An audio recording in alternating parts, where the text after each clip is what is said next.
Ms. Lee, if you want to start, the floor is yours.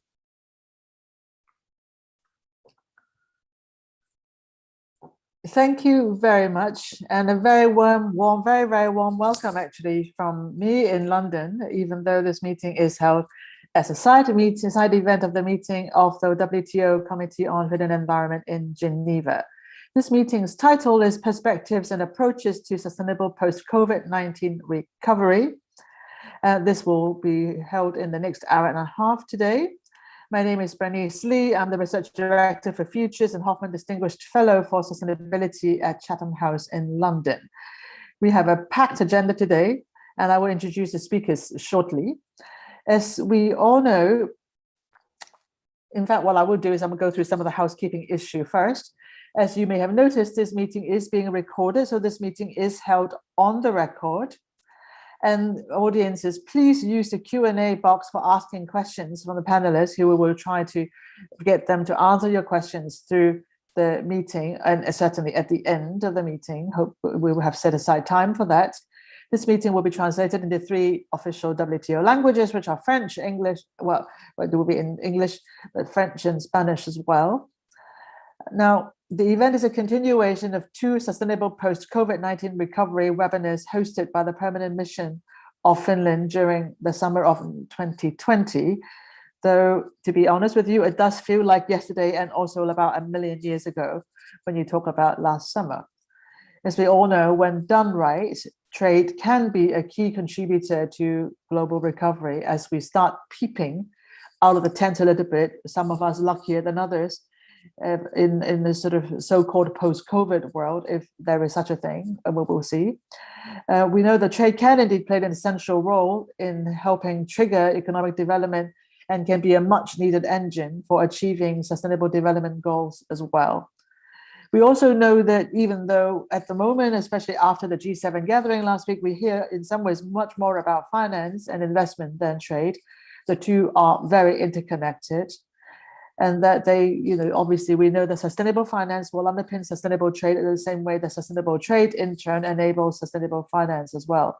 Yet these linkages, despite the obvious interconnectedness between these issue areas, but also especially trade and finance, oftentimes the linkages are not unpacked in the context of the COVID-19 recovery in the WTO, perhaps as much as some of our organizers would like to see as well. These agendas, as I said, are not siloed, but are interlocked. And therefore, at the best of time, we need to make sure that they're not only interdependent, their interdependence is harnessed and can be mutually reinforcing as well.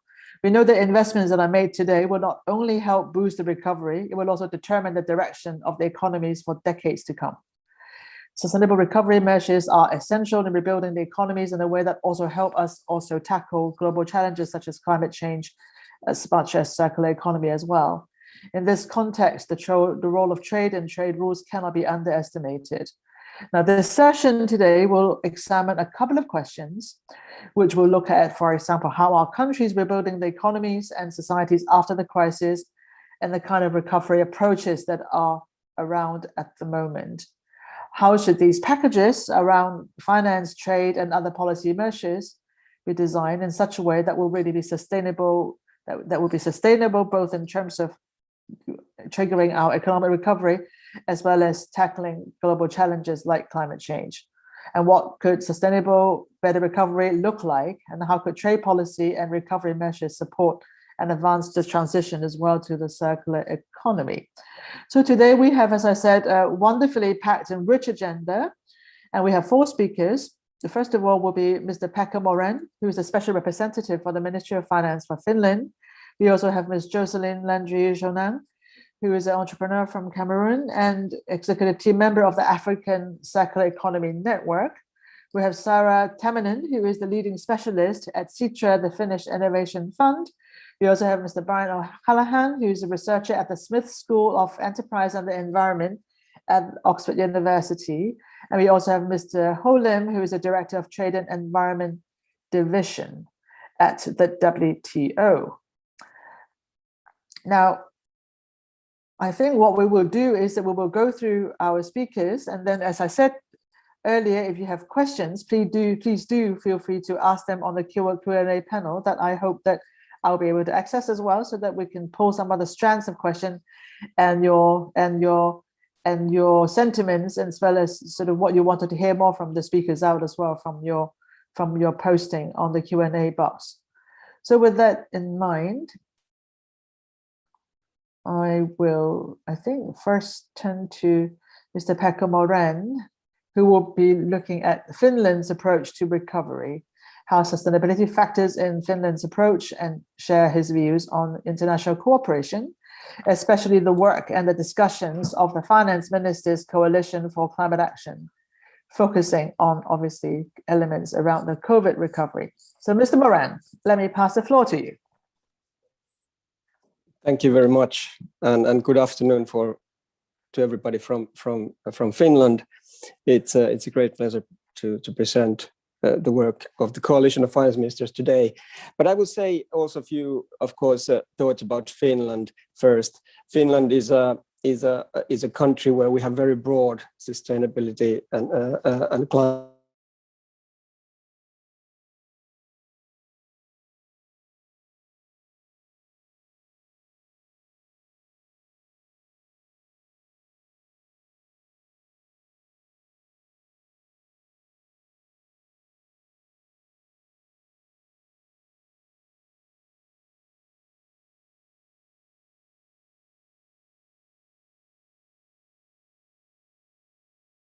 Miss Lee, you're muted.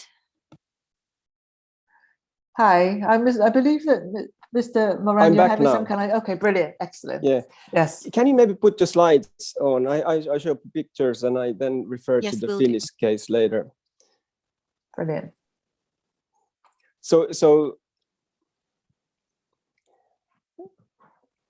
So I am working full-time for the Coalition of Finance Ministers, representing the finance minister. The ministers meet twice a year, and at the level of Sherpas, we have events constantly, weekly basis, workshops, webinars, and meetings at the level of Sherpas.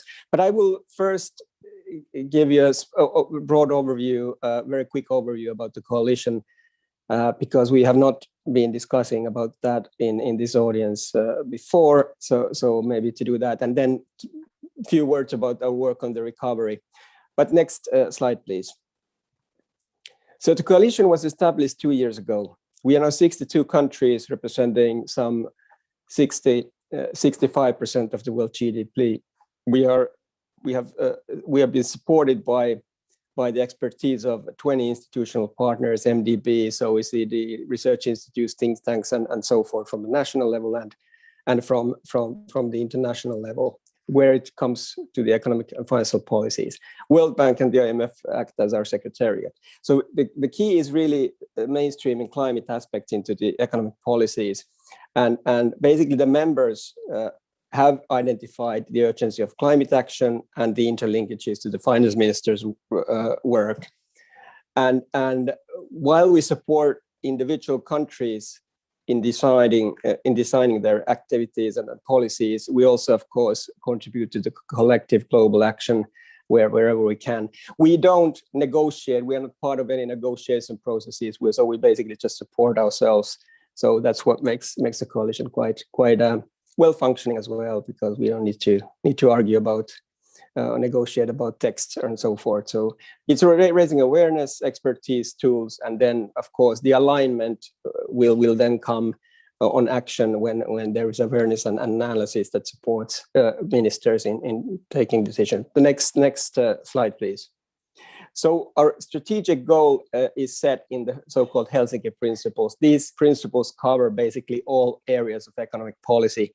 Carbon pricing measures, number 3, the whole economic policy of measures covering almost 19-20 areas, and then the finance, greening the financial systems and mobilizing finance. Then we also look into the more strategic and competence issues, governance-related issues on principle 2, and of course then the whole package of issues, how finance ministries are linked to the Paris alignment, process, and the NDCs we also support. Our finance ministry is to get more involved and getting to use the economic policy tools in that context. The next picture, please.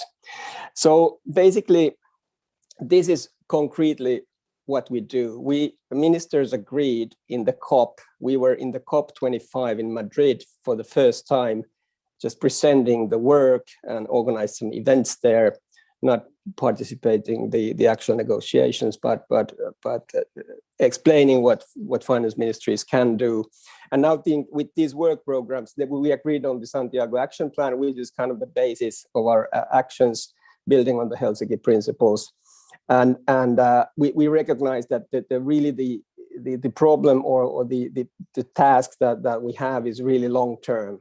It's a systemic change that will require a lot of effort, a lot of new resources, expertise, competencies, even new governance, institutional structures to get finance ministers into the picture and develop their tools. But this is basically a snapshot of some key areas where we're working at. One is there, of course, green recovery, where we have asked a group of experts, institutional partners, to make analysis. We are also taking experiences from the countries in a survey about the challenges and opportunities. I will tell you a bit about them in a minute. But then we, of course, we really build up. We review the strategies and structures that countries have, and we are, for example, developing a training program that will involve different modules. So building competencies is really important in the basic factor in the key areas. Then long-term transition strategies, that is very important area. It links to the modeling, macro modeling, which is a very complex area, very horizontal, and many countries are just starting to actually develop those models. So the basic economic tools to introduce climate into the economic policy considerations. So that's really basic. Like green budgeting is a kind of, they are related. And then, of course, carbon pricing. We are basically there. What we are focusing on now is really trying to put together a comprehensive picture of the challenge, the national, international linkages. Then of course, how to design reforms. That's particularly important in taxation and subsidies. Harmful subsidies are being discussed a lot, but they're very complex areas because you need to look into the overall picture. So we're trying to enhance understanding. And of course, there are country-specific issues. For some countries, taxes is the key thing, like in the Nordic countries. Subsidies are there as well. Many countries don't have ETS systems. It's more selected countries, developed countries, and so forth. And then there are initiatives on border cross-border arrangements that are being planned in many places. Then greening the financial system, that's really a fundamental issue. It's really basically the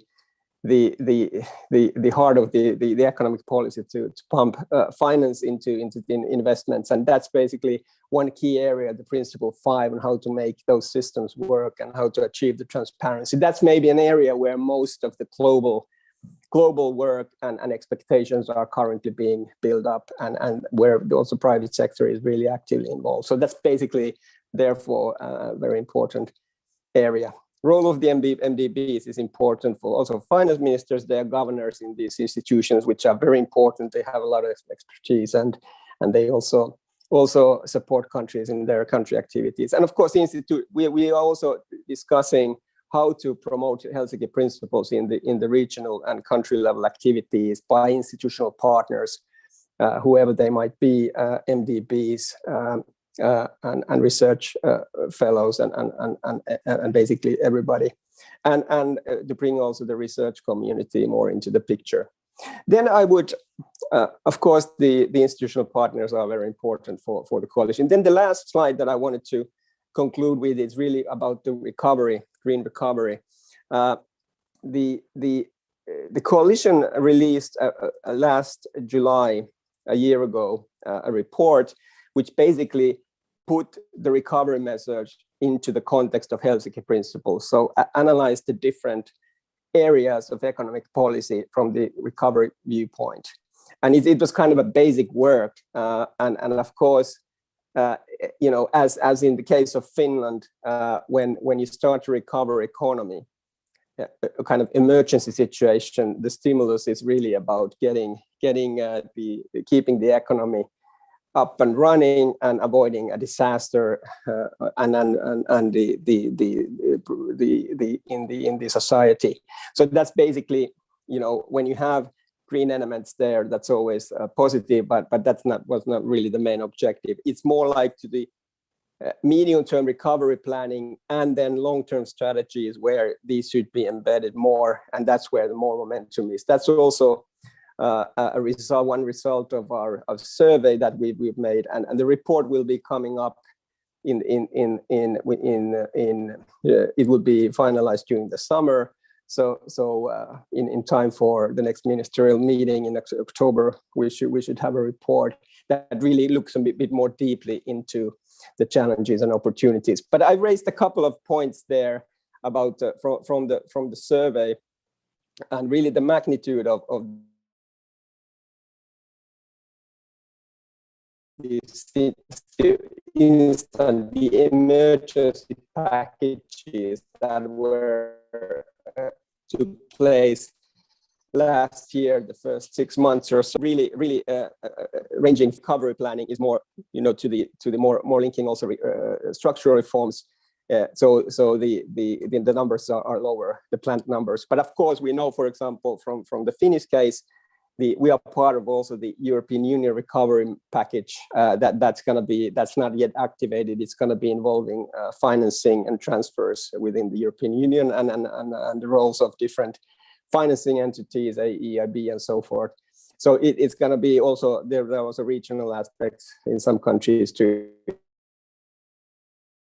They are instantly from taxes, borrowing. Of course, there are guarantees typically, and some concessional financing as well. But I think the instant measures are really about these three.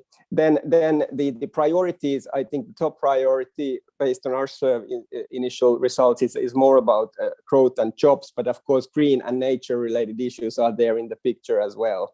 But traditionally, and of course, in a crisis like this, jobs and growth are really the primary goal. And that kind of also is shown in the global comparisons in the reports of studies made on this.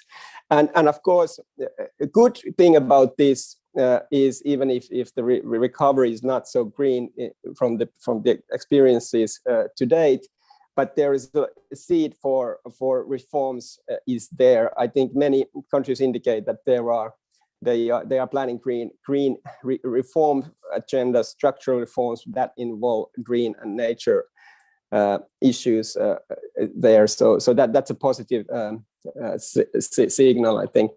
The policy constraints to achieving green growth, they seem to be based on the survey, like political feasibility. That's really understandable, and that's basically reality. Insufficient technical capacity, that's also an important finding, and that's where also we are trying to address that.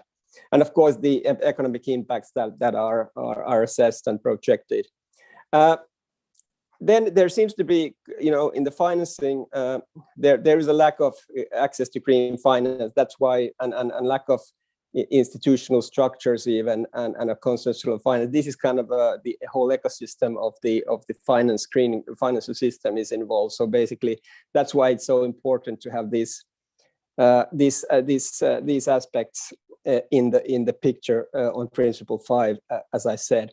I think I will stop there, and I'm happy to follow with some questions if you have any. Yeah, I mean, I think that, look, at this point, it's good to hear from you just now, Pekka, that there are obviously the balancing act between something specific and practical that will help us get on with the recovery, while at the same time sowing the seed for longer term structural shift. And you gave us these areas that you were talking about, whether in terms of carbon pricing, taxation, border measures, etc., etc., etc.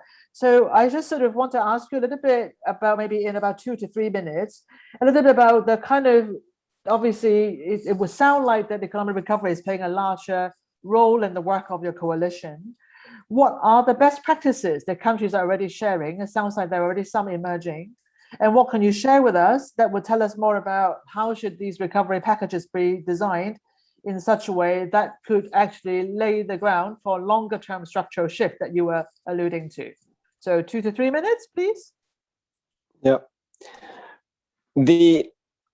I think the best practices, we are still reviewing them, but I think when it comes to, best practices, I think European Union is quite a good example where you can actually take regional approaches. Of course, EU is involves, it's a different union or economic cooperation setup than any other, but still there is a lot of momentum in the European agenda, and it has a lot of impact in the member countries. But when talking about best practices, I think we move into the key areas, not really talking so much about the recovery as such, but really the basic job of the finance ministers, for example, green budgeting or carbon pricing issues, because it's really about, where countries are right now. It's really about, tagging the harmful elements from the budget. And basically it is related to any sort of the main conclusion about that goes for public and private is really about the transparency. That's why it's so important for all countries, not only high income, but also low income, middle income, because if one sort of a conclusion is that there are issues about accessing green finance, the really, of course, the one fundamental issue is to make transparency increase transparency about where the money is flowing. And that's where you will need global solutions there. That's clear, and everybody will benefit from those. I think that's now, starting to pick up in other fora like G20, but that's also something that we have been discussing many times, and that's I think an example of that. But then best practices, it's also, on taxation. If you design a tax reform, it's completely different if you basically ongoing basis make adjustment to your tax kind of parameters. Some countries are already used to that and quite professional on it. But then if you change the structure of the system, then we're talking about long-term and structural efforts, and that's basically, I think it's always the one key message that we always say. Is because there is urgency. That's clear. Everybody knows that, understands that. But really, we're talking about systemic change that basically is going to take time. But next time around, I'm sure that sharing these experiences will make sure that countries are better equipped and better ready to be greener. Brilliant. Thank you so much, Mr. Moran. I think it's really inspiring to hear about how measures today, we know the importance of getting it right, but also the importance of bearing the systemic elements in mind as we go about the business of economic recovery packages design, among others. We will hear more as well later, hopefully from you through the question and answers as well. So thank you for now.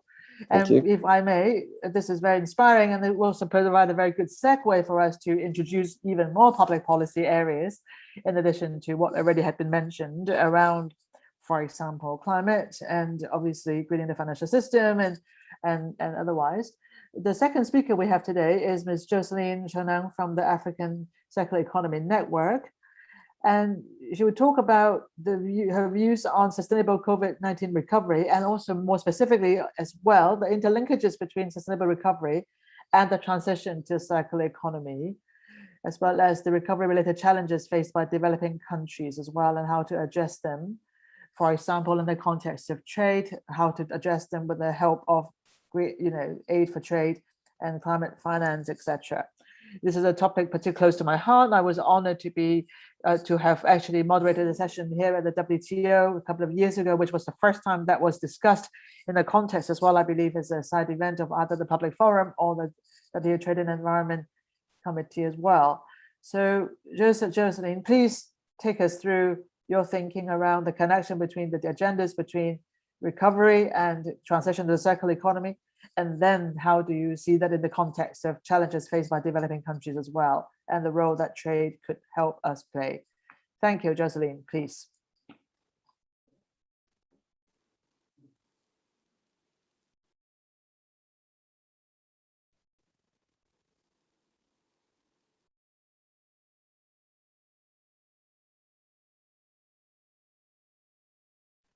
If you're speaking, I can't hear you right now, Jocelyn. Please unmute yourself if you're speaking.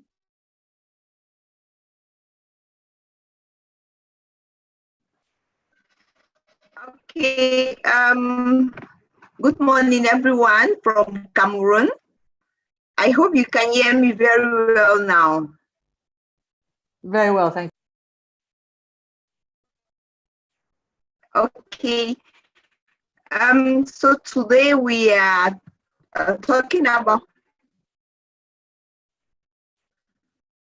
So today we are talking about perspective and approaches to sustainable post-COVID recovery.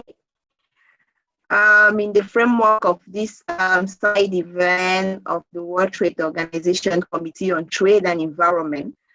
So I will be focusing on sustainable recovery in Africa and a transition to circular economy. What is the role of trade, or the role that trade can play in helping the continent to gain a sustainable recovery? So first of all, it is important for us, before we deep dive into the topic, to talk about some recovery-related challenges that some developing countries are facing. But I would like to specify it on the case of Africa, because we know developing countries have a lot of diversified landscape, but African countries globally have same category of challenges. So some of the challenges are access to vaccine. We know that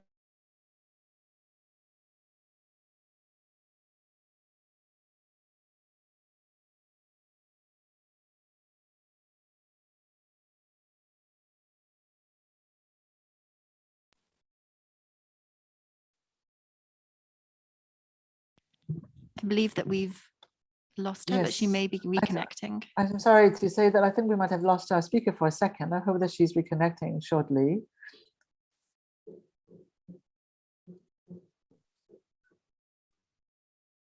Okay. yes, I'm back now. Brilliant. Sorry for that interruption with the network. So I was saying African countries globally have same challenges, and same challenges as recovery is concerned. And the first one is access to vaccine, because we all know how vaccine is important for the global recovery. And Africa has also experienced loss of jobs. So there is an estimation of 30 million jobs that have been lost during the pandemic across various industries. So there is a global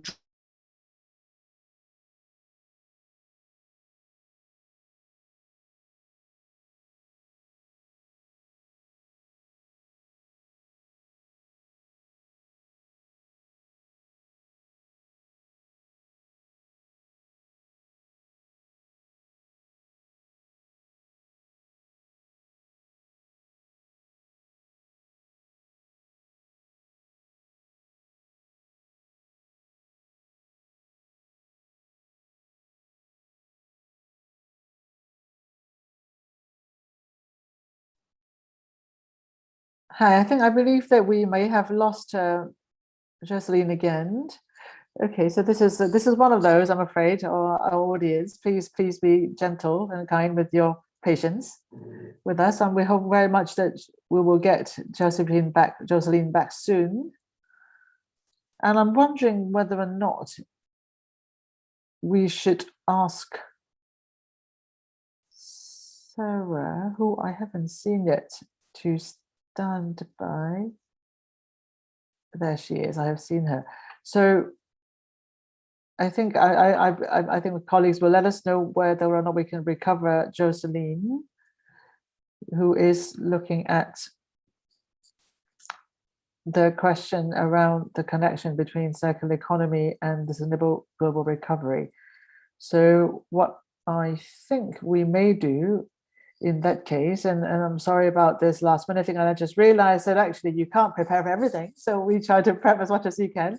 So while our kind organizers try to see if we can get Jocelyn back, in the meantime, Sarah Tamanen from Citra, who's a lead specialist, would you mind if I turn to you for now to keep us moving for now? And then what we may do if Jocelyn come back in that case is that we may see if we could let you finish first. This is going to be feeling a bit choppy, everybody. So we will try the best we could to make it as smooth as we can in the context of the interruptions and stuff. And it's a shame because we're just hearing about challenges that Africa is facing in the context, both post-COVID recovery as well as the transition to the circular economy. So Sarah, would you like to take us to look at some of your work on sustainable recovery and your report on decoupling economic growth and climate change as well from the perspective of Citra? Please, Sarah. Mr. Yes, Tamanen. thank you very much, and thank you for the invitation. I hope you can hear me well and see. Can you maybe confirm that? I can hear you. It's a little bit choppy, so let's try our best. Okay. Well, let's hope that the connections will work this time. Thank you indeed for the invitation. The Finnish Innovation Fund Citra is a think tank for the Finnish Parliament, but we're fully independent, and I'm happy to share some of our work today. I have a background in international economics, but currently I'm working indeed as a leading specialist in climate and nature solutions team. So if we go anywhere, let's just consider where we are. So the IPCC is telling us that we need to get global net emissions to zero by 2050. And we actually have to have negative emissions right after that to have some kind of chance to reach the 1.5 degree target. And of course, one of the problems is that now we've been facing a big, massive economic shock, and we would need economic recovery from that. But until now, very often CO2 emissions in the world have been increasing along with economic growth. So we would need what we call decoupling between CO2 emissions and the economic growth. So we commissioned a study on this, which was led by Professor Paul Akins from the University College London.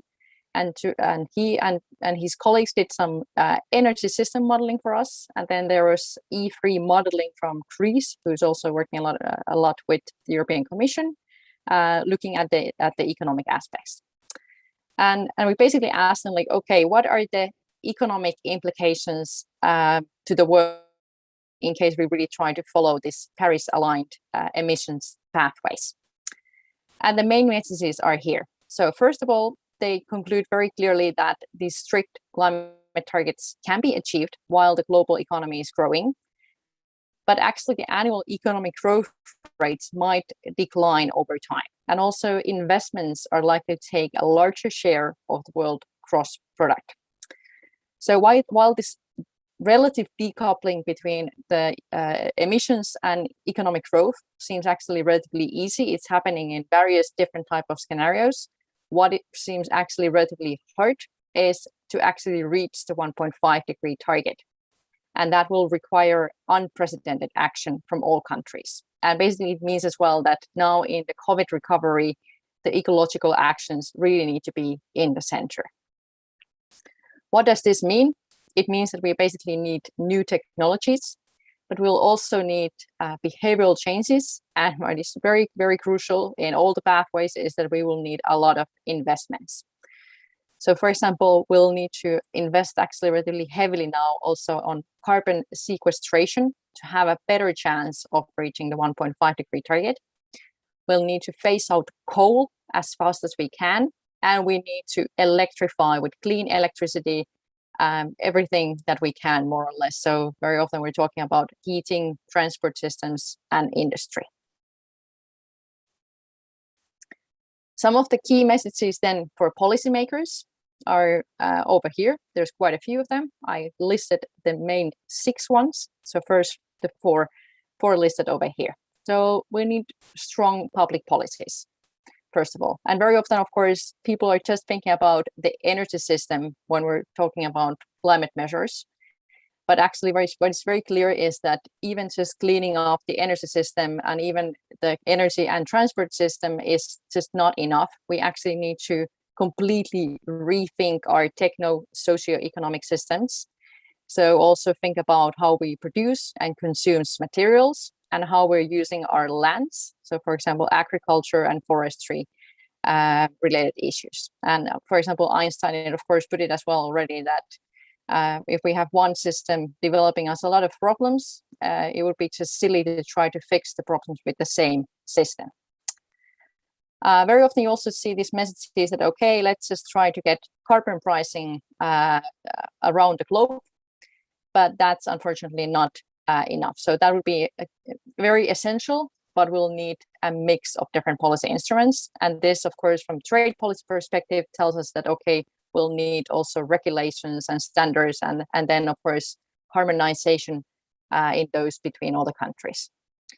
And the pathways that we looked at already told us that we really need to get very, very fast emission cuts, but there's even still a lot of uncertainties, for example, related to these climate tipping points or whether we get these kind of negative emission technologies evolved.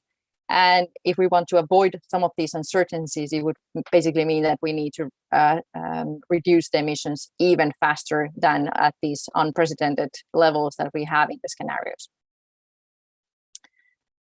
Then, as I mentioned, it's not actually even just about environmental policies. So what is very clear is that, as IPCC actually already put it as well, we will need a lot of global cooperation now. We'll need rapid technology development, low population growth, declining inequalities between countries and within countries, and then we'll need shift in our consumption so that we will have less energy and resource intensive consumptions, and indeed changes in our land use. And the unfortunate news is that these, of course, are very big developments. But if we don't do even just one of these, it gets a lot more difficult to reach the 1.5 degree target, if not even impossible. And of course, all these policies that we need to put on place now need to be consistent, coherent, credible, and comprehensive, and they need to be sustained for decades. And no country at this moment is yet having such a policy architecture. So what does this mean for the green recovery now?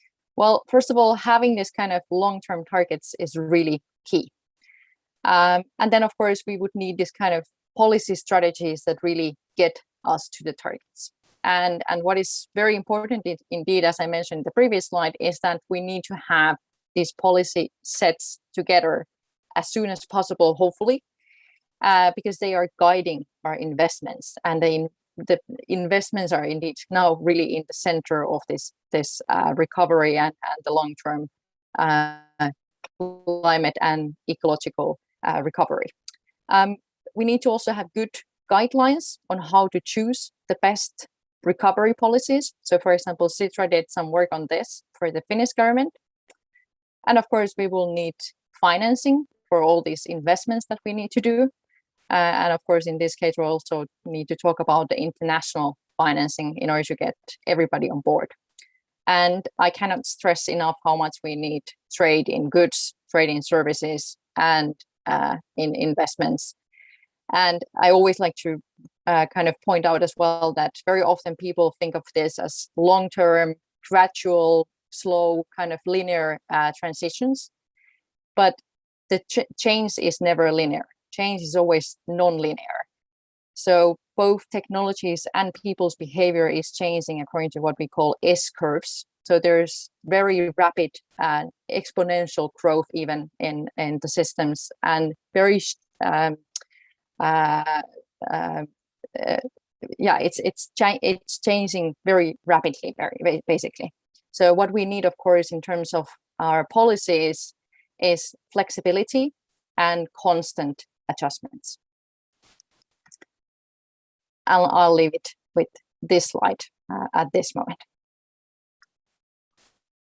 Great, thank you very much. I think it's again, thank you very much for putting in more elements into our pot where we're trying to cook up a sort of better recipe for what we need to do in the context of confronting obviously post-COVID, but also longer term challenges as well.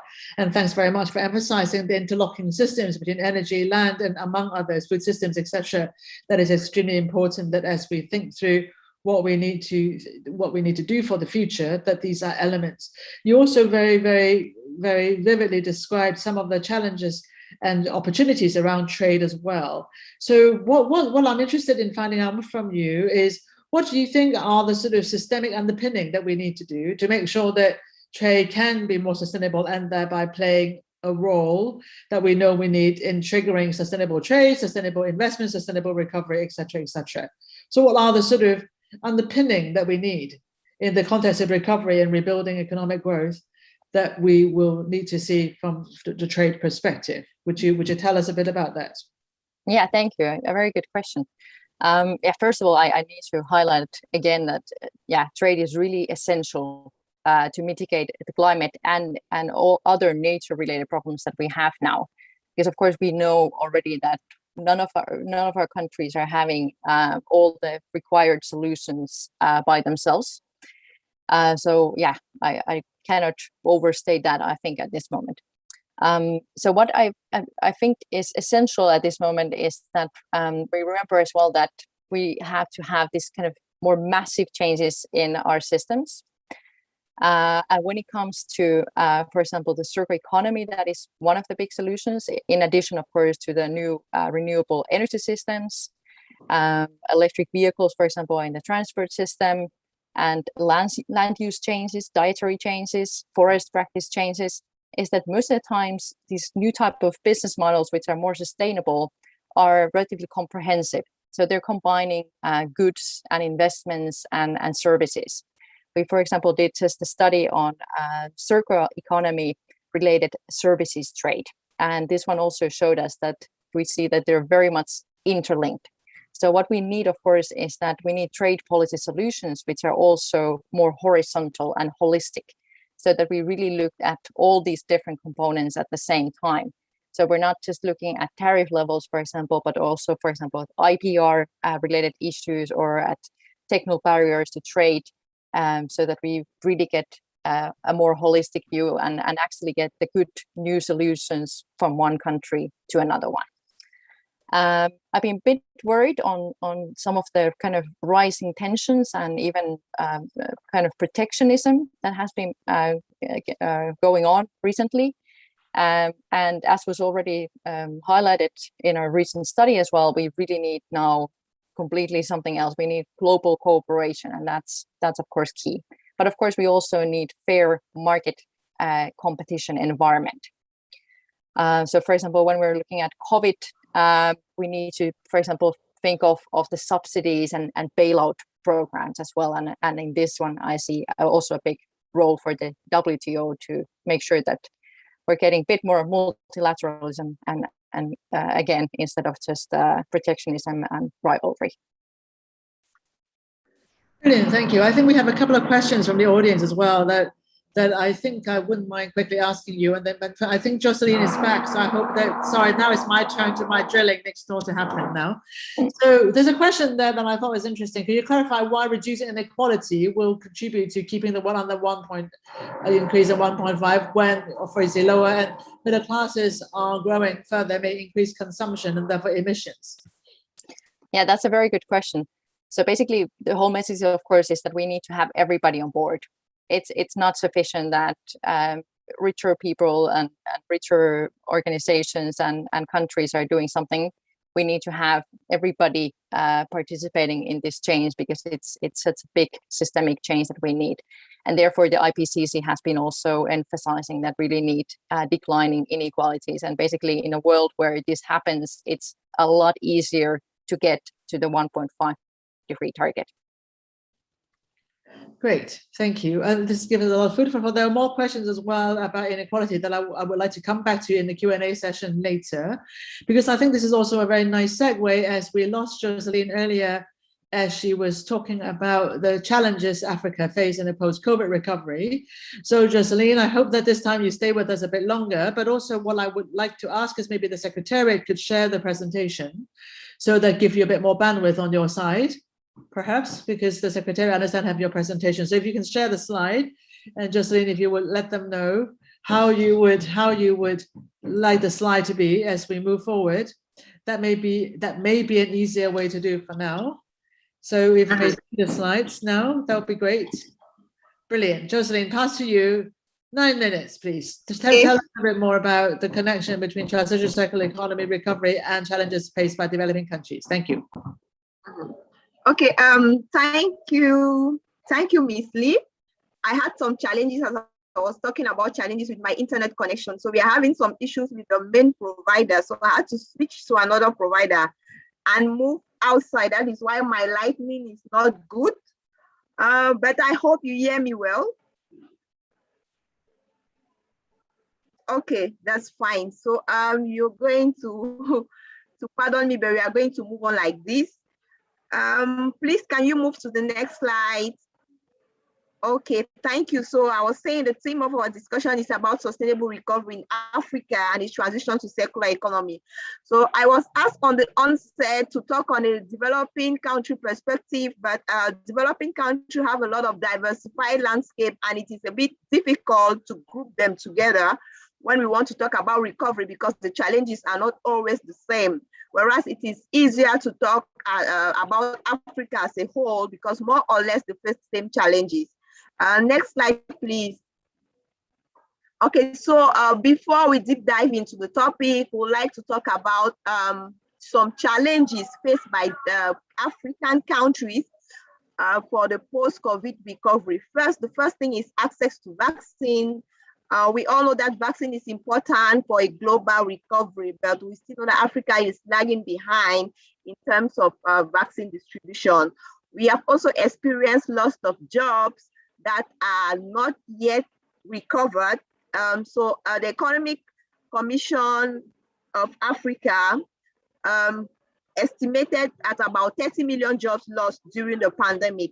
We have a global drop of growth in various national economies, or if not all national economies, a drop of exports as well. We know Africa mostly rely on export of raw material, natural resources, crude oil, and other minerals as well. So we have a deficit in raw material and machinery sourcing. So for the little manufacturing industry in Africa, they had a really issue sourcing their raw material and also machinery sourcing during the pandemic, as there was a global lockdown, and also a low support to the private sector. The private sector, most companies, according to the United Nations Economic Commission of Africa, most companies are running at their 45% normal rate, but still they do not have the required support from the national government in order to boost them during these hard times. And also we have experienced an important external and interior debt during this pandemic. Next slide, please.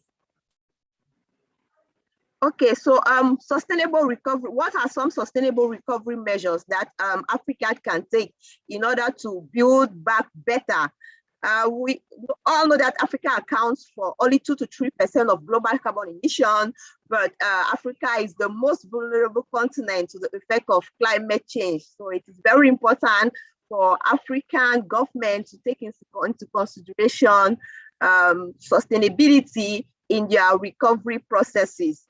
And Africa's dependence on natural resources is also very high.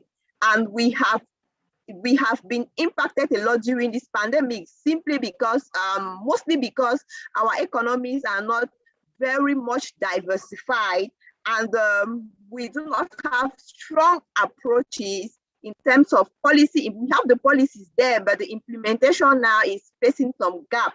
So there need to be urgent reasons to implement more sustainable exploitation processes that are regenerative of natural ecosystem, because we all know how they are important for our economy. Next slide, please. So still on the recovery measures, on the sustainable recovery measures, so African countries should think about investing more in programs such as the African Green Stimulus Program. And also the African private sector should be properly informed and trained on numerous opportunities of green finance. So we had our first speaker who was talking about transparency in the area of green finance. So we hear a lot about green finance, but really those that are supposed to be the beneficiaries of this green finance do not know much about it. So there needs to be a lot of communication around green finance, and there needs to be capacity building also around green finance in order for it to really benefit all the stakeholders in an equal, to really benefit all the stakeholders in an equal manner. Next slide, please. So still, why sustainable economy is a bet, circular economy now, why is it a bet for sustainable economic growth? So it's very difficult nowadays to talk about sustainability without mentioning circular economy, because we all know how important it is a tool to help. It is a very important tool for sustainability as a whole. But why is it important for sustainable economic recovery? Because circular economy cuts across societal, economical, and environmental challenge. So it is a whole holistic approach that helps tackle all these categories of challenges at the same time. It also cuts across all sustainable development goals, and will also help to boost the continent achievement. And circular economy presents a lot of opportunities in terms of people, profit, and planet in African major economic sectors such as agribusiness, energy, construction, transportation, packaging, manufacturing, and textiles. So circular economy is a tool that can be applied in order to green all these aforementioned sectors. Next slide, please. So what are the benefits for sustainable economic recovery? First, is to enhance efficiency of major sectors such as natural resource exploitation and create more jobs for the ever-growing youth population in Africa, design out waste and pollution production system, therefore creating a healthy environment, curbing climate change, and helping countries to achieve their national determined contribution goals. Because we've noticed that many countries have not yet taken circular economy into consideration into their national determined contribution. And it also increase the customer and funding portfolio of African businesses. Because investors are becoming more sustainability conscious. The global market is also becoming more sustainability conscious. So circular economy and sustainability is going to help the private sector in Africa to become more competitive, and also to become more competitive in terms of trade. Next slide, please. Okay, so circular economy is a booster of trade for Africa. If we look at the various trade agreements of the continent, we have the Cotonou Agreement that was made between the European Union and 52 African countries in general. Though this agreement does not specifically point out circular economy, but it talks about sustainable management of natural resources, ocean and fisheries.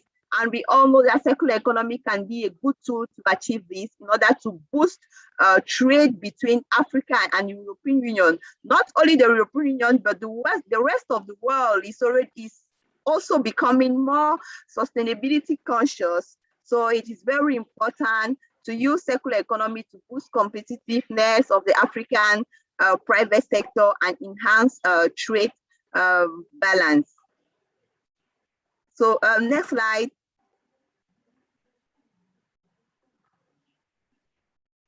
Okay, so this is the end of our presentation. Brilliant. Thank you for your keen attention. So I'm open to all questions. Great, thank you so much, Jocelyn. That's really inspiring as well, and it's really good to hear from you how different elements of interventions, from obviously improving efficiency, waste reduction, are all elements for long-term competitiveness for African economies in the context of obviously global interest, including in Africa, around sustainability.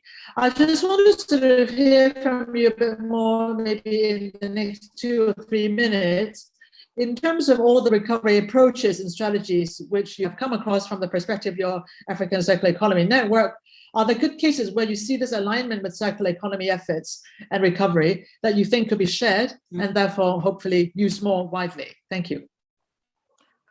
Yes, the African Circular Economy Network, of which I am an executive team member, is one of the premier network active in the area of circular economy on the continent. And we are also a technical partner of the African Circular Economy Alliance, which is a governmental body of some African government who have decided to transition to a circular economy, and they are hosted by the African Development Bank.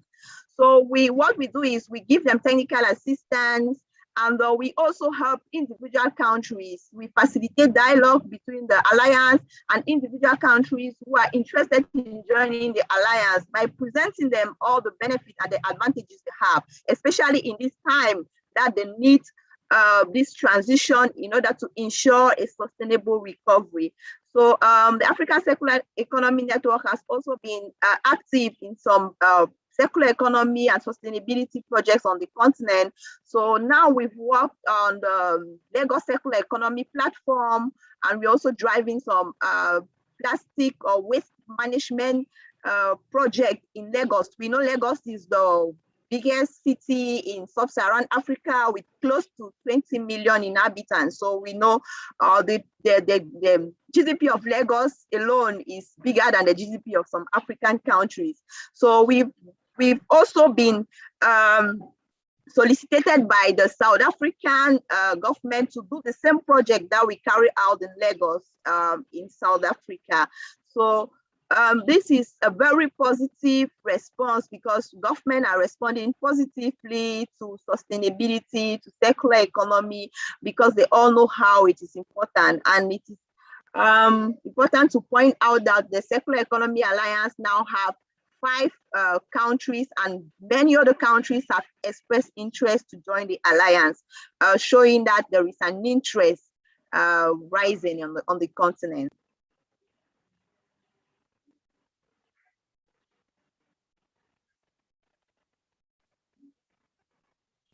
Miss Lee, you're muted.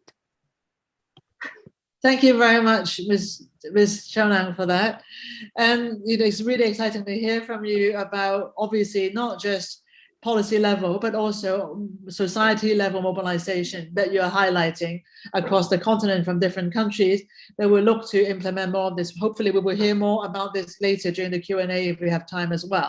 So I'm glad that we have you at least for your presentation just now. That was so I feel very excited by it, and sorry about my own internet connection, which I understand is not great. So thank you for now, Ms. Chonang.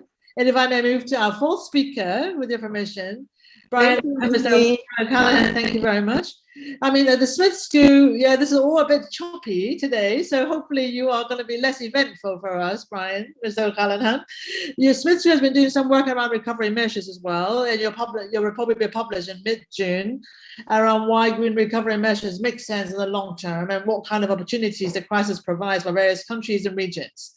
And we have heard from others in terms of the need to catalyze growth and the need to making sure that we are really laying down the track where we can put the systemic triggers across different systems. So why don't you tell us a bit more about what your research has taught us so far, how best to catalyze some of these changes for now. Thank you. 9 minutes. Thank you. Wonderful. Well, hello, everyone. I'm guessing you can hear me well. It is my pleasure and really an honor to be joining you today. Thank you to the WTO and the Finland mission for the invitation to participate in this meeting, and that's on behalf of both myself and the Smith School here at Oxford. So today I will provide really a very brief assessment on how sustainable government recovery plans have been so far. and then how we can do better. And by the end, the central role that trade and international finance can play in greening our future. But to start with the big number, to cut to the chase, $16.7 trillion.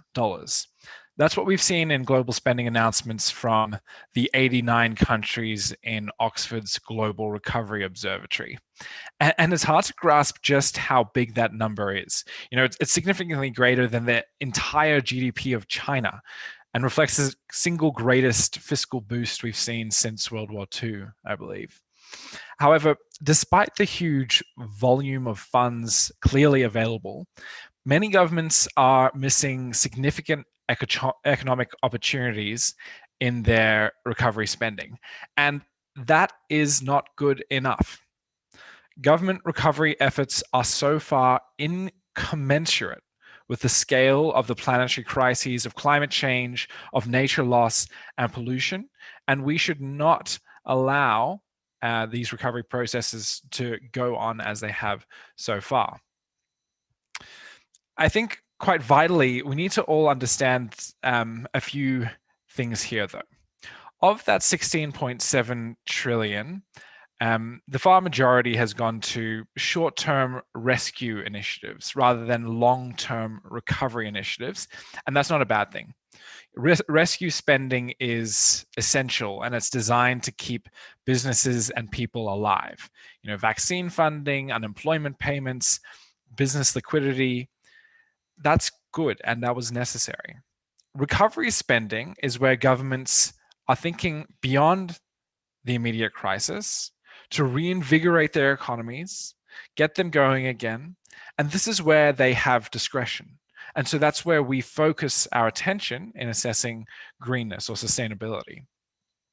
So in that vein, overall, we find that 440 billion, or about 19% of recovery spending, enhances sustainability and thereby supports various environmental outcomes, including climate change. Unfortunately, the remaining 81% is not. It doesn't advance those objectives.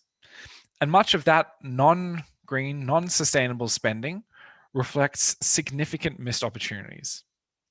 But you know, there is hope as health systems begin to recover and populations are sufficiently inoculated. The opportunity for focused recovery efforts is really enhanced. And as a result, we've seen that green percentage, that 19%, slowly increasing. Governments are realizing more and more that the comparative strengths of green investment compared to traditional investments are there, and those strengths come in job creation and boosting economic product as well. The core chart of our tracking work here at the Global Recovery Observatory, which is a part of Oxford's Economic Recovery Project, the core chart is this one. It highlights how much governments have been spending on recovery on the x-axis there, and how green that recovery has been on the y-axis. And then every dot is a country, and I've labeled just a few of them. The purpose of our work isn't really to compare countries, but it is to provide a bit of a wake-up call to specifically to the citizens of the countries that are falling short. And that applies to me as well. I'm from Australia. You'll see Australia down here, absolutely pathetic in their in the greenness of their recovery. So you'll note from this graph that the green spending we have seen has been driven only by a few leaders in mostly Northern Europe. And unfortunately, there are a huge number of countries down the bottom with 0% environmentally sustainable recovery spending. For those economies in particular, the scale of missed opportunity here is mammoth, and the negative consequences associated with that, and I mean the economic and social consequences as well as the environmental, those will be felt by many generations ahead. So what might a sustainable recovery actually look like? And this is the perspective here of the Oxford Recovery Project again. This is the summarized perspective, I should say, because we do have a 100-page methodology document that discusses some of the nuance. But really, at the end of the day, it comes down to these three core tenets. First is to maximize spending on green specific initiatives. And those are the figures that I've been talking about, green energy, sustainable transport, green research and development, efficient buildings, natural capital, etc. Second, and I mean, this is obvious, eliminate all dirty spending. Public spending on dirty type initiatives, those that act to provide a net increase to greenhouse gas emissions, they are certainly not an effective use of funds in the recovery period. And they create long-term risks that are best borne by the private sector and not by governments, not by taxpayers, for goodness sake. And then finally, here is a particularly important tenet, which I think has been lost a little bit along the way, but it's particularly important in a trade context. We need to be bringing green incentives into our neutral spending as well. Traditionally, climate neutral spending measures like building schools or hospitals, they can also be used to create and expand green markets. And we've seen this in a couple of countries already. Green procurement standards, for example, for new community construction, or perhaps requiring new school infrastructure to be 100% clean in the energy that it uses. Those types of green incentives can really help to accelerate some of the economy-wide transitions that are necessary outside of the core green topics that we always talk about. So I've said trade obviously has a core role to play in each of these tenets. And the little illustration just here on the right, I've included as a reminder to the trade audience. It's a reminder that the impacts of climate change are global in nature, meaning that we can't, have a sustainable world without a sustainable developing countries group. And of course, being an issue of global significance means that the political imperatives are global too. And all of this is to say that we need to be using climate finance in support of the world's most vulnerable nations. A quick little insane statistic for you from our tracking of COVID-19 spending. High-income nations have spent around $12,000 per person on average in response to COVID. In some of the least developed countries, they've spent $10 per person. $12,000 versus 10. We can't stand for that disparity, and this is one of the opportunities, I think, for our trade and finance conversations to come together. Now, I've noted some specific priority points for where trade policy may be able to support a green recovery, and you'll see them on screen here. We don't have a lot of time to go into each in detail, but if you are interested, certainly do reach out. Just at the high level, we can talk about the need to remove trade barriers against clean products. If you're looking to incentivize recovery, you're going to need pretty efficient markets to make that recovery happen efficiently. And the same applies on the fossil subsidy side. The fact that we still have have significant fossil fuel subsidies in many countries in the world, and the fact that those have increased over COVID, that acts to exacerbate market distortions, and it's a disincentive against private spending in clean areas. We've talked about the need to deliver significant climate finance. We're short of the 100 billion per year by 2020 target. And even that target is kind of ridiculously woeful in how small that it is. And there's a role for us to be thinking through there. Clean procurement, we've talked about. And then, of course, we can be preparing for significant new clean markets. Great example there is green hydrogen, the way that the German government has been working to position themselves to take advantage of global trade in hydrogen and in Europe in particular. I'm in my last couple of seconds here, just to note that if you do have any additional interest, feel free to reach out to us at the Global Recovery Project at Oxford University. We're involved to a large degree in government advisory and also on the research side. But that's just for interest for those who may be keen. Otherwise, thank you again for hosting me here, and I look forward to your questions. Great, thank you so much, Brian. If I may, I thought that, that, by the way, this was a rather wonderful but also depressing presentation. Can I just say 81% only spent, but 19, not spent on green stuff. The disparity, as you mentioned, 12,000 versus $10 per person spent in post-COVID recovery. All are rather sobering numbers that should really arm us for further thinking, if not further action. But before we do so, and I would like to turn to our next speaker shortly as well. I mean, look, you are kind of polite. You talk about who the laggards are, and you use your own country. But I want to know, are there any good kids? I mean, who are the good kids on the block who are actually doing things right? And what lessons and examples would you point us to that are doing things right, that actually are things that could work? In addition to the list of to-do list, thank you for leaving for our next speaker as well, that I have no doubt he will be responding to some of the stuff on your list. But who are the good kids at the moment? So let's be more positive, given the depressing state of affair that you left us with.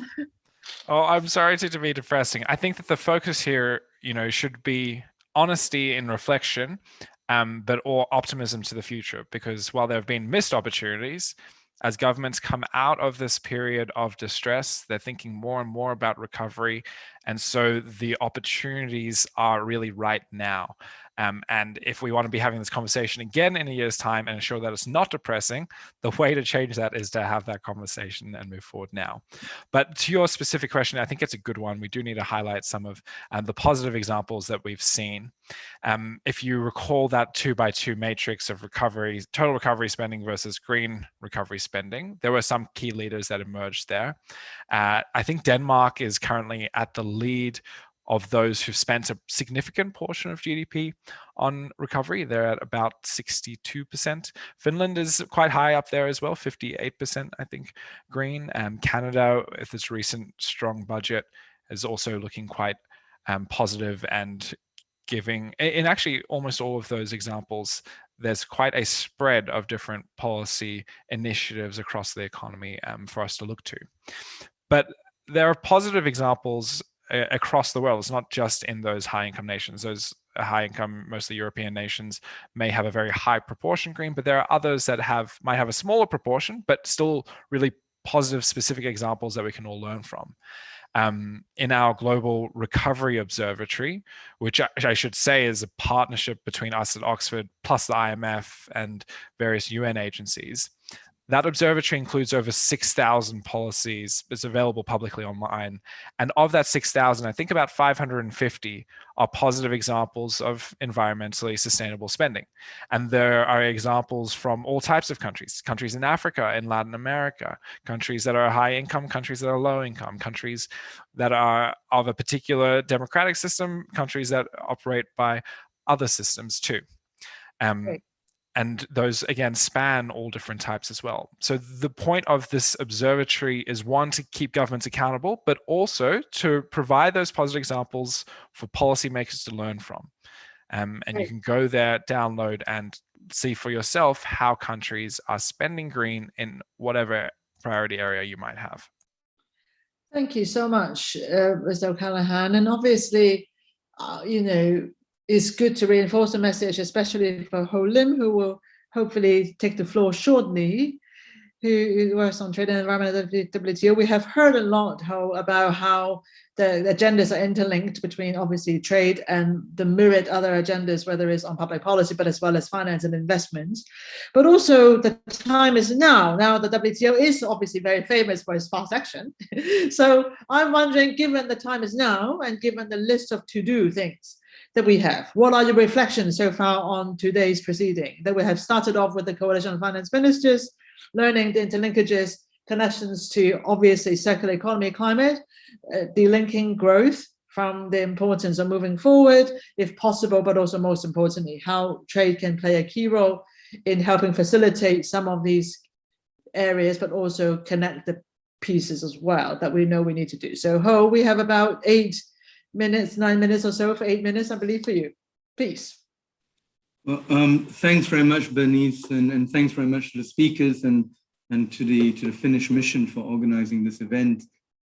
Let me try to sort of address some of these issues, but maybe with a very basic preliminary point, which is that although the title of the whole session is about post-COVID-19 recovery, and that's certainly where we want to be and where we want to be going towards, I think it's important to recognize that, for many parts of the world, COVID-19 is certainly not over, and COVID-19 is really still raging, unfortunately, rather strongly.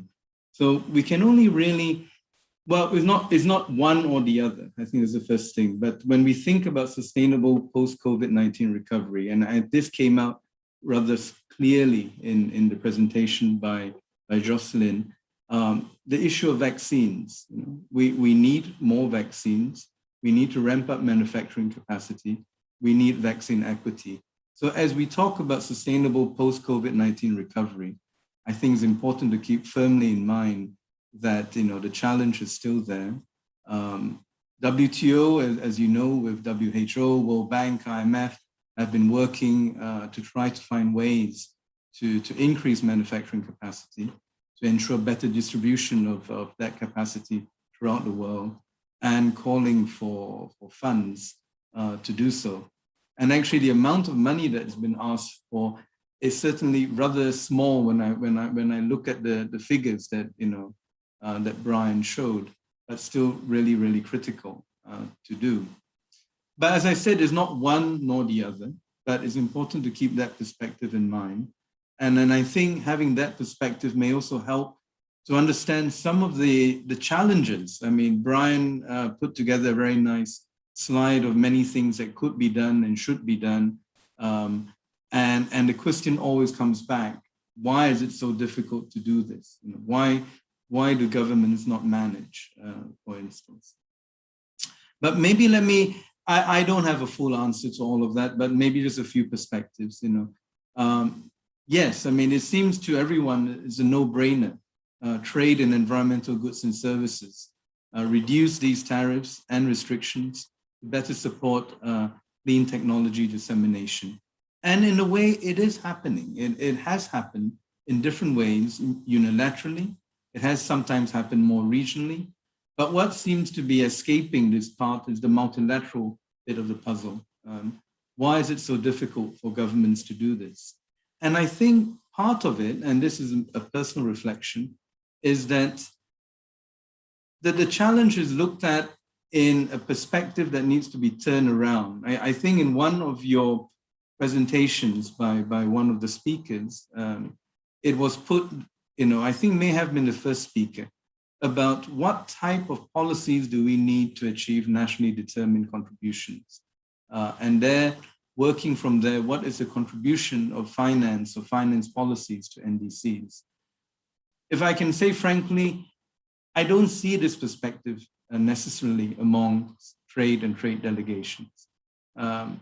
In some of the NDCs, you do have trade policies and trade elements in there, but very few. So one question mark would be, why don't we see more? Look at this more in terms of what's the objective? If you're trying to increase your climate ambition, then look at how can your trade policies help you do that.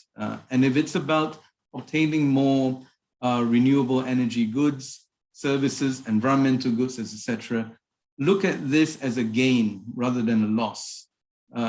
Unfortunately, in a trade negotiation, it's often seen as the other way around, that if I open up my market to receive goods and services that I need to drive through a particular environmental policy, it's a trade loss. And I think that dynamic has to change. It has to turn around if you're going to see a bigger contribution from trade. And that comes back again to, I think, what this whole session has been about building a lot more coherence, more breaking silos, if you like. And without that sort of perspective, it's very hard to move out of this sort of particular perspective that we have. Another thing that I think comes out very clearly is that trade and finance seem to occupy, you know, despite all best efforts, two very different spaces. You know, finance seems to be trying to move ahead, so is trade, but how can they collaborate better? And how can they do so to do some very concrete things like scale up green businesses? There was a lot of talk about climate finance, but don't forget that climate finance to help green businesses needs trade finance. So we need to join up these agendas a bit more between trade finance, climate finance, in order to have concrete things happening on the ground. And when we talk about green businesses, I think it's important to recognize that it's not just for big multinational corporations. It has to be also a lot about micro and small and medium-sized enterprises. And here, we know at least that some of the difficulties on environmental goods and services is that some developing countries don't see themselves in the discussion. They say, okay, environmental goods and services are great, but we don't produce these things. We would like to produce them. We would like to be part of the value chain. And we also have our own products that we think is important to promote and to be part of sustainable recovery. But we lack capacity. We might lack finance. We might find it very difficult. And this maybe has more to do with so-called non-tariff measures, standards and regulations. No one is suggesting that these standards and regulations should be lowered, but at the same time, recognize that they are a challenge. How do we move this ahead? The environmental footprint of trade itself, I think, it's not to upset anyone, but I think it has to be recognized that trade itself has a responsibility to improve its own environmental footprint. And the good news, I believe, is that there are efforts in that direction, but certainly more can be done. But it won't just be governments. It's going to be requiring public-private partnerships and frameworks in order to move this ahead. And very lastly, two very last points, we talked a lot about climate mitigation. I think we need to be aware also of climate adaptation, and climate change impacts on trade will be rather harsh and rather severe for particular regions. So the adaptation part of it is really important, and it hasn't come out enough in trade policy, I feel. Not enough spoken about how can trade policy help adaptation. And the last message, I think Sarah already put it very nicely, with a 4 Cs: consistent, coherent, credible, and comprehensive. I would just add a 5th C to it, which is collaborative. And if we can drive this agenda with that perspective, hopefully we can be much more optimistic about what we can do. So let me finish on that. Thanks very much, Dennis. Thank you very much, Ho, for the illuminating words, but also, as you said, very important that not that we can get rid of them, but definitely we have to put aside the zero-sum mentality when it comes to trade in order for us to co-create something together better, which is about finding the kind of solutions that we both know we need from trade, but also from finance. And that would require, as you alluded to, more work around connecting not just communities, but also policies, making sure that the bridges are built between communities and bridges are built between policies in such a way that do help us get to the other side of the funnel. Now, I've decided to do one thing that I may well regret right now, very quickly, because I know that we have to wrap up in the next 5-10 minutes. So I will regret doing this. I'm pretty sure about this. But I'm going to ask our speakers to come back one each for no more than 20 seconds each, if you're still there. I would like you to give us an agenda for, assume that more work. We agree that more work is probably needed in order for us to come to grips with how do we lay the seeds for long-term change that we know we need to trigger system shift. We heard from each of you some of the ideas that you have, but if you have one final idea to give our audience today, in terms of what would you do tomorrow to lay the seed for more work that could lay down the ground for us. So maybe Ho, since you're still fresh, why don't I ask you to do that first? And then I'm going to go to Sarah, Josephine, Brian, and then Pekka in that order, okay? I hope I remember that order. So Ho, you first. 20 seconds. 20 seconds. Well, help us get some good deliverables for MC12 on trade and environment. I mean, that would be my pitch, rather short term, but I think it would help the longer term. Thank you. Yeah, and I also think that the world needs to have more faith back in the multilateral trading system and the ability to deliver some of these. So we would need this confidence booster indeed from the perspective of someone who is not in the trading system, unlike all of you in the audience and others. Next, Sarah, please, your pitch for your 20 seconds. So fix your long-term targets aligned with the scientific advice, and then check your neighbors and try to figure out a good way together with your neighbors for a way forward. So cooperation and good targets. Great, thank you. Very practical as well. Jocelyn, you next. Okay, circular economy is humanity and needs a global policy approach. So let's come together to create a global circular world for better trade. Thank you. Thank you. That's great. And also, actually, I think achievable and big. That's awesome. Great. Brian.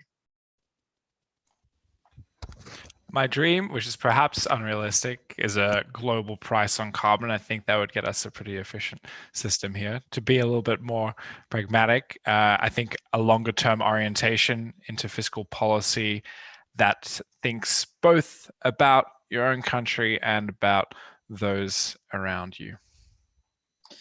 Okay, so this is another appeal to move away from a zero-sum mentality, not just in trade, but also in terms of fiscal policies as well, which makes me feel like it's a great place for us to hand back to Pekka Moran from the Coalition of Finance Ministers on that point. Move away from zero-sum, Pekka. Let us know what you think. Your 20, 30 seconds. Yeah, no, quite simply, very interesting speakers' points made, but the fact is that it is extremely difficult to design policies. This is a complex horizontal world, so I think we need to understand the big. I think Sarah put it right when saying that we need very good quality research analysis before we can move. That's basically why it's important that the academia is here, but basically that's it. So the question about how to actually do this, it's a very fundamental issue. It's easy to define what are the problems and what are the key areas, but really get into the heart of the problem and solve it, that's really difficult. Well, thank you very much for that. I have been using that analogy a lot myself recently, even though I have asked myself the question of whether or not it is probably always the case that we are building the car while we're driving. But nonetheless, right now, it does feel more vivid than ever, though I don't even drive and not own a car, but I have been using this analogy quite a lot. That somehow this also puts, as you said, Pekka, Ho, Brian, Jocelyn, and Sarah, the premium on the importance collaboration of making sure that we are learning as we do, because there is no time than now, even though, as also Ho and Jocelyn reminded us as well, that evidently all routes to sustainability at the moment has to come via universal vaccination. And so let us not forget that being a very important prerequisite, it would appear, for us to move forward in general for tomorrow, but also for the longer term as well. That sense of solidarity and equality has to underpin all the exercises that we've been talking about today in order for us to make sure that we are aligning trading system with a more circular economy, greener future, as well as greener fiscal trade and other types of policies. Again, I mean, I would like to thank, again, I always find that brave policymakers are always the one starting point. So I always feel that Finland is definitely one of the leaders in being very brave in throwing all these ingredients in a pot together for us again, so that we have a very fruitful morning so far of understanding some of the linkages better, bearing in mind as well that we are also, as always, at the beginning of all the longer term processes. Therefore, it is important that we are putting the ingredients together in such a way that learn from each other, but also the levers, as we get reminded time and time again this morning, rightly, it has to be put down today, though we have to be mindful of the longer term systemic potential and also importance as we lay the tracks down. So with that, I would like to thank again our organizer, the Permanent Mission of Finland in Geneva, to the World Trade Organization, and for the delegates who join us today. Grateful that you find time to join the side event on the side of the Trade and Environment Committee meeting. I have no doubt, therefore, this means that Ho Lim and others who are running the show around has to go back to very intense discussions. And we also look forward to hearing more from the WTO, and especially this committee, no less than others, in terms of some of the key levers and things that we could do hopefully sooner than ever, that we can unlock some of the barriers and pull some of the triggers and levers so that we can indeed get on with the business of seeding greener, more circular prospects today. for tomorrow. So with that all, thank you all very much for joining us this morning. Thanks and apologies for all the choppiness. It is life as we know it these days. Thank you very much. And please join me in thanking all the speakers as well. And with that, thank you very much for your time. Thank you and goodbye. Thank you. Thank you. Thank you. Goodbye. Bye. Thank you very much. Bye.